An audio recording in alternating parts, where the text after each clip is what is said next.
અમરેલી જિલ્લાના ગીરકાંઠાના ગામોમાં જંગલી પશુઓએ આતંક મચાવ્યો છે। ધારીના જીડજીવડી ગામમાં મોડી રાત્રે દીપડો ઘૂસી આવ્યો હતો। દીપડાએ રાત્રિના સમયે બે પશુઓ પર હુમલો કરીને ઈજા પહોંચાડી હતી। ગામ લોકો જાગી જતા દીપડો એક રહેણાંક મકાનમાં ઘૂસી ગયો હતો। દીપડો મકાનમાં ઘૂસી જતા વન વિભાગને જાણ કરવામાં આવી હતી। વન વિભાગે દીપડાને બેભાન કરીને પકડી પાડ્યો હતો।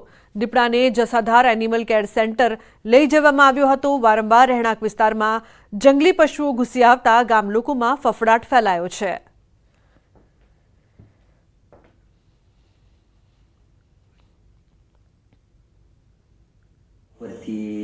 બળો લઈને જોવા ગયો તો ત્યાંથી સીધી દોડ દીધી દાદાની। પછી દાદાને અડી દીધી હું સીધો ગયો આગળ મારવા તો સીધો ઓલી ડેલી અમે દોડ દીધી એટલે દાદા બચી ગયા અને સીધો કર્યો ઘરમાં।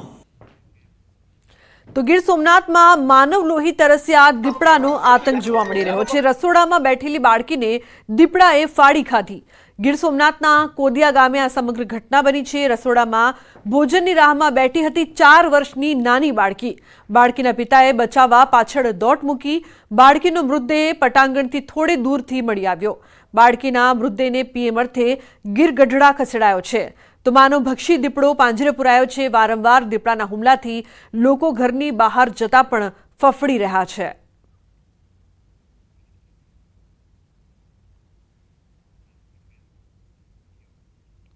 બીજી તરફ વાત કરીએ સુરતની, તો સુરતના માંગરોળ તાલુકાના દેગડિયા ગામે મહિલા પર હુમલો કરીને મોતને ઘાટ ઉતારનાર માનવભક્ષી દીપડાને પકડવા વન વિભાગની ટીમ કામે લાગી છે। વન વિભાગે 8 પાંજરા મૂકી ડ્રોન કેમેરાની મદદ લીધી હતી। સરકાર દ્વારા મૃતક મહિલાના પરિવારને 5 લાખની સહાય પણ આપવામાં આવી। જ્યાં સુધી દીપડો પાંજરે ન પુરાય ત્યાં સુધી કોઈ પણ લોકોને એકલા ઘરની બહાર ન નીકળવા તંત્રએ અપીલ કરી છે। તંત્ર દ્વારા જાગૃતિના કાર્યક્રમો પણ કરવામાં આવી રહ્યા છે। તાત્કાલિક આ વિસ્તારની અંદર દીપડો પકડાય એ માટેના પ્રયત્નો શરૂ કરવામાં આવેલ છે। 8 જેટલા પાંજરાઓ પણ મૂકવામાં આવેલ છે।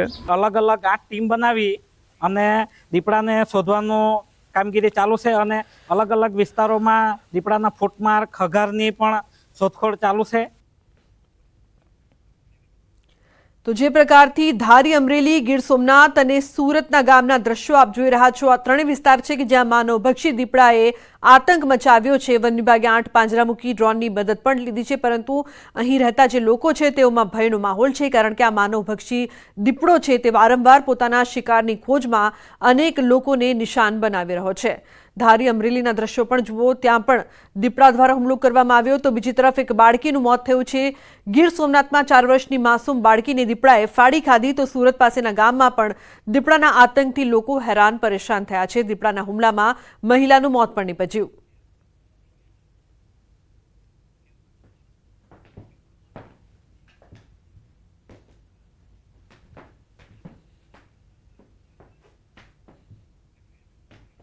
તો હવે વાત કરીશું બોલમાળી અંબેની।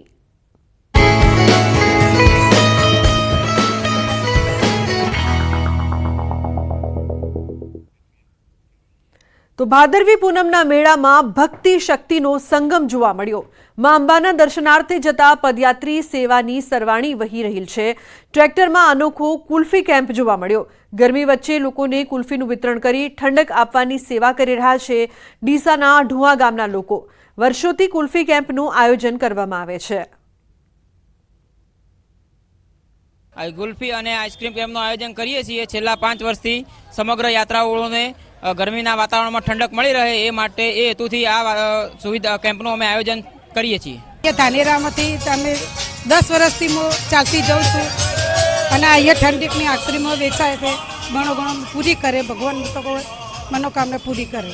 અંબાજી જતા પગપાળા યાત્રિકો માટે અનેક સેવાભાવી જે ભક્તો છે તે સેવાઓ આપતા હોય છે। અનેક અવનવા કેમ્પો પણ જોવા મળતા હોય છે। આજે અમે તમને બતાવવા જઈ રહ્યા છીએ ગુલ્ફી વાળો કેમ્પ।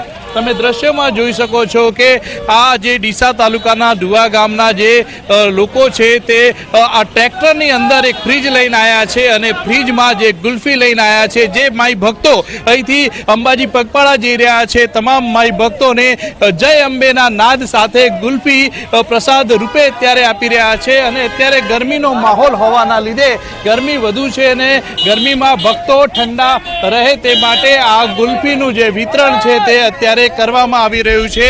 અનેક ભક્તો માઈ ભક્તો જે અંબાજી તરફ પ્રયાણ કરી રહ્યા છે તે તમામ માઈ ભક્તોને ગુલ્ફીનું વિતરણ કરવામાં આવી રહ્યું છે અને ગુલ્ફીનું વિતરણ કરીને આ લોકો આ સેવા આપી રહ્યા છે.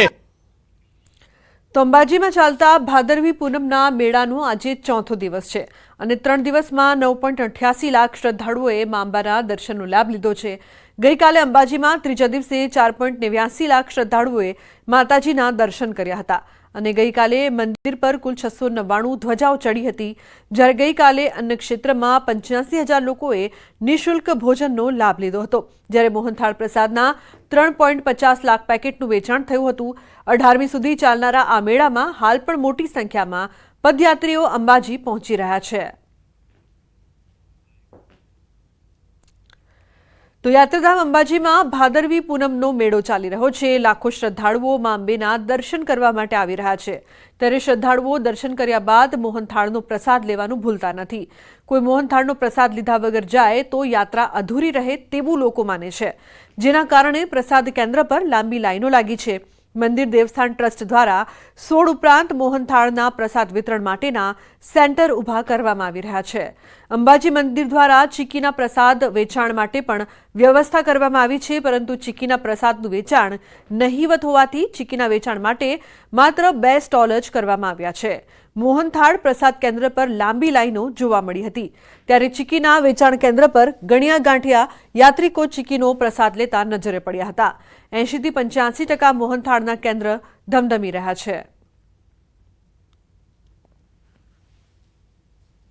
મેં 120 પેકેટ લીધેલા છે. અમે દરેક ગામની અંદર અમે બધાને આપીએ છીએ, બધા મંગાવે છે એટલે બધાને માટે લઈ જઈએ છીએ. ચીકીનો પ્રસાદ તો ઓછો મંગાવે છે, વધારે પડતો મોહનથાળનો પ્રસાદ મંગાવે છે. મેં 6 પેકેટ લીધા છે ચીકી પ્રસાદીના 6 પેકેટ લીધા છે, મોહનથાળના પણ 6 પેકેટ લીધા છે. તો કાઉન્ટર અલગ હતું ને એટલે લોકોનો અહીંયા ભીડ ઓછી. તો નર્મદા આદર્શ નિવાસી કુમાર શાળાનું છાત્રાલય ધરાશાયી થયું છે. ડેડિયાપાડા ખાતે આવેલું છે છાત્રાલય. બાળકો જમી રહ્યા હતા તે સમયે આ ઘટના બની, જો કે સદનસીબે મોટી જાનહાનિ ટળી છે. ડેડિયાપાડાના ધારાસભ્ય ઘટના સ્થળે પહોંચ્યા હતા.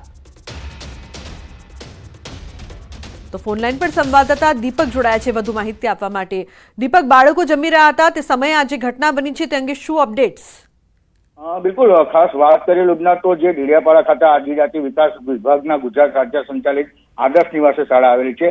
આ આદર્શ નિવાસી શાળામાં 300 થી 400 જેટલા વિદ્યાર્થીઓ રહે છે અને ત્યાં રહેતા આ જે બિલ્ડિંગમાં જ પહેલા રહેતા હતા, પરંતુ ત્યાંના છાત્રાલયના જે વૈકલ્પિક વ્યવસ્થા કરવામાં આવી હતી એમના દ્વારા સંચાલકો દ્વારા, એટલે બાજુના સંચાલકો દ્વારા તેમની વ્યવસ્થા બાજુના બાળકોના સ્પોટ હોલમાં રાખવામાં આવી હતી. પરંતુ જો આ બિલ્ડિંગમાં જો વિદ્યાર્થીઓ હોત તો મોટી ઘટના ઘટત એ વાત 100% છે. કારણ કે આ જે બિલ્ડિંગ છે એ જર્જરિત હતી ને કેટલા દિવસોથી આને ઉતારી લેવાનો પણ વાત કરી હતી, પરંતુ ના ઉતારતા આજે બાળકો જે છે તેમનો સદનસીબે બચાવ થયો છે. કારણ કે જે છાત્રાલયના સંચાલકોએ વૈકલ્પિક વ્યવસ્થા કરી હતી, જેને લઈ ધારાસભ્ય જે છે ડેડિયાપાડાના ચેતર વસાવ તે પણ ત્યાં ઘટના સ્થળે દોડી ગયા હતા અને તેઓએ આ સંચાલકોને પણ આભાર માન્યો હતો. કારણ કે જે ધરાશાયી થતા જે વિડીયો જે લાઈવ દેખાઈ રહ્યો છે એ જ બિલ્ડિંગમાં પહેલા છાત્રાઓ જે તમામ વિદ્યાર્થીઓ રહેતા હતા. જો આ વિદ્યાર્થીઓ બિલ્ડિંગમાં રહેત તો મોટી ઘટના ઘટત. જી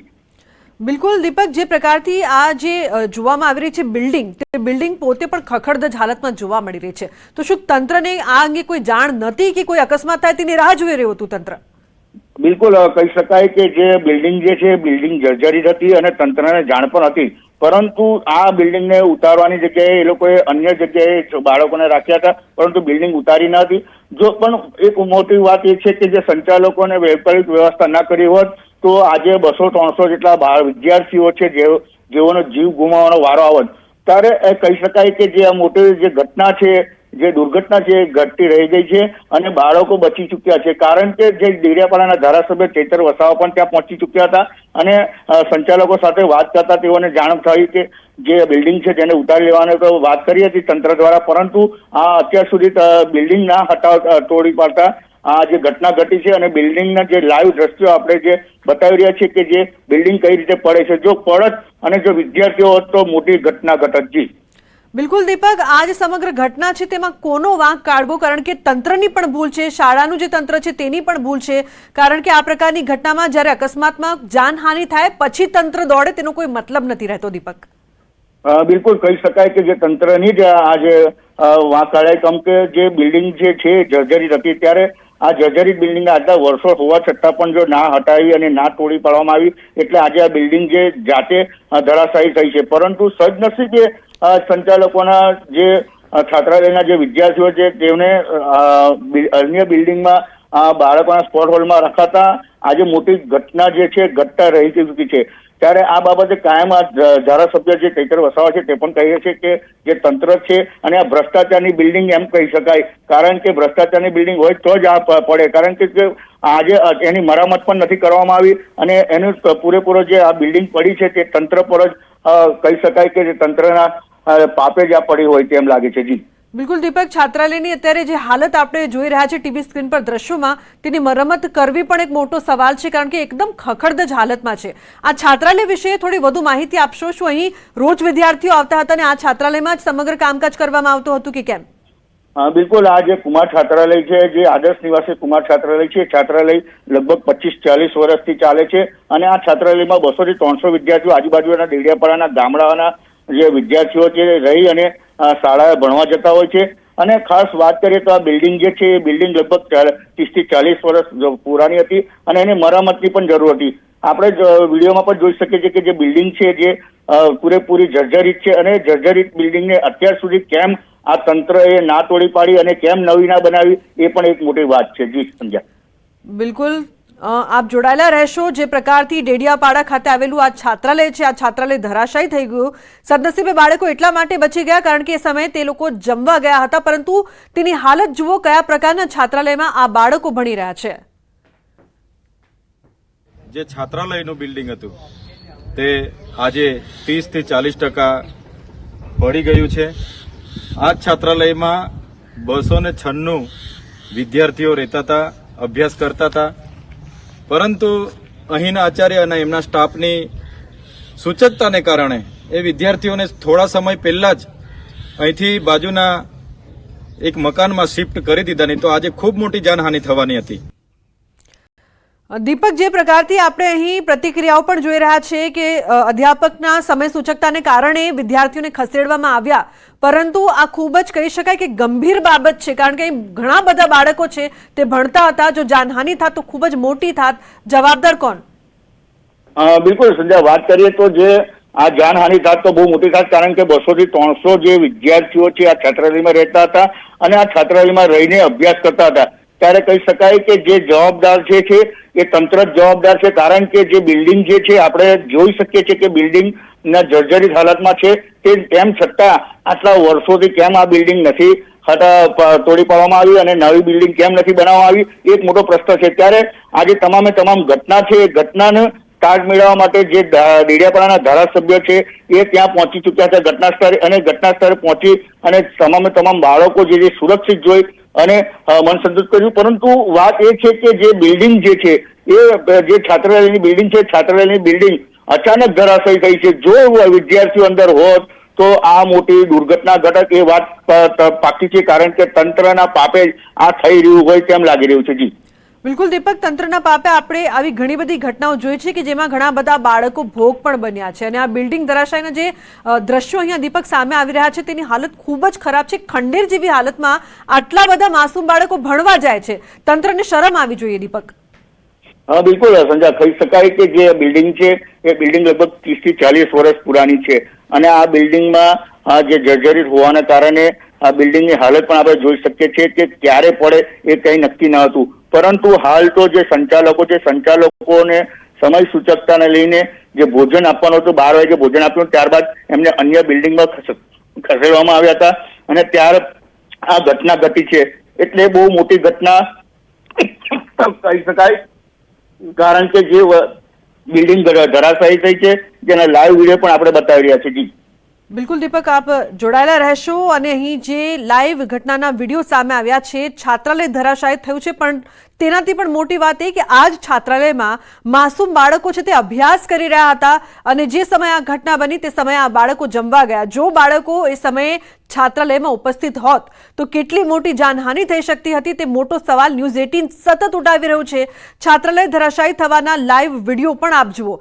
કેવી હાલત છે આ છાત્રાલયની, ખંડેર જેવી હાલતમાં આદર્શ નિવાસી કુમાર શાળાનું આ છાત્રાલય છે. અહીં બાળકો ભણી રહ્યા છે. નર્મદાના આ દ્રશ્યો છે અને આ દ્રશ્યો ખરેખર ખૂબ જ ચોંકાવનારા છે, કારણ કે બાળકોના જીવની સાથે શું અહીં રમત રમવામાં આવી રહી હતી. આવી બેદરકારી થઈ શકે, મોટી દુર્ઘટના ટળી હોત તો જવાબદાર કોણ, એ પણ એક મોટો સવાલ અમે સતત ઉઠાવી રહ્યા છીએ કે જર્જરિત બિલ્ડિંગ હતું તો ધ્યાન કેમ નથી આપવામાં આવ્યું. કોઈ અકસ્માતની રાહ શું તંત્ર જોઈને બેઠું હતું, તે પણ એક મોટો સવાલ છે. આખરે તંત્ર ક્યારે સુધરશે, આ સવાલ પૂછતા પૂછતા હવે લોકો પણ થાકી ગયા છે, અમે પણ થાકી ગયા છે, પરંતુ તંત્ર સુધરવાનું નામ નથી લઈ રહ્યું.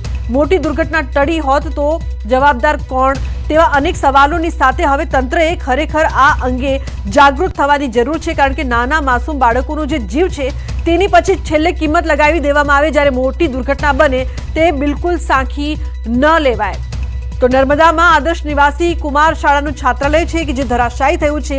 ડેડિયાપાડા ખાતે આવેલ આ છાત્રાલય છે જ્યાં બાળકો જમી રહ્યા હતા. સદનસીબે એ સમયે બાળકો જમી રહ્યા હતા, તેના કારણે જાનહાનિ ટળી તે સમયે આ ઘટના બની.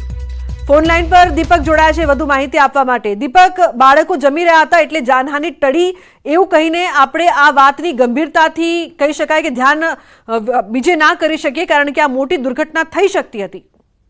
હા બિલકુલ સંજય, ખાસ કહી શકાય કે જે બાળકો જે છે, બાળકો પોતાના સમયગાળામાં જે 12 વાગ્યાના અરસામાં હોય છે એ 12 વાગે એમનો જમવાનું ભોજનનો ટાઈમ હોય છે અને ભોજનના ટાઈમે ખાસ જે બાળકો જે છે પોતાના જે ભોજન લેતા હતા ત્યારે આ બિલ્ડિંગ પડી. એટલે એમ પણ કહી શકાય કે જે બિલ્ડિંગ જે છે એ બિલ્ડિંગ કેટલા વખતથી જર્જરિત હતી એ તો સંચાલકોને પણ ખબર હશે. ત્યારે આ સંચાલકોએ પણ આશ્રમ શાળાના અધિકારીને જાણ કરી છે કે કેમ, તે પણ એક મોટો પ્રશ્ન છે. કારણ કે આ જે આશ્રમ શાળા જે છે એ આશ્રમ શાળા જર્જરિત હોવાના કારણે બાળકોને જે એક દિવસ પહેલા જ એમને અન્ય જગ્યાએ હોલમાં શિફ્ટ કર્યા હતા, ત્યારે આ બિલ્ડિંગ જે છે એ બિલ્ડિંગ બહુ 30 થી 40 વર્ષ પુરાની છે. એટલે જર્જરિત હોવાના કારણે એક મોટી ઘટના પણ ઘટતી રહી ચૂકી છે. પરંતુ જે બિલ્ડિંગ જે છે પડી જવાના કારણે આજે કેટલા માસૂમ બાળકો જે છે એ બાળકોના જીવ બચી ચૂક્યા છે. જી દીપક, 4 સેકન્ડમાં બિલ્ડિંગ ધરાશાયી થઈ જાય છે.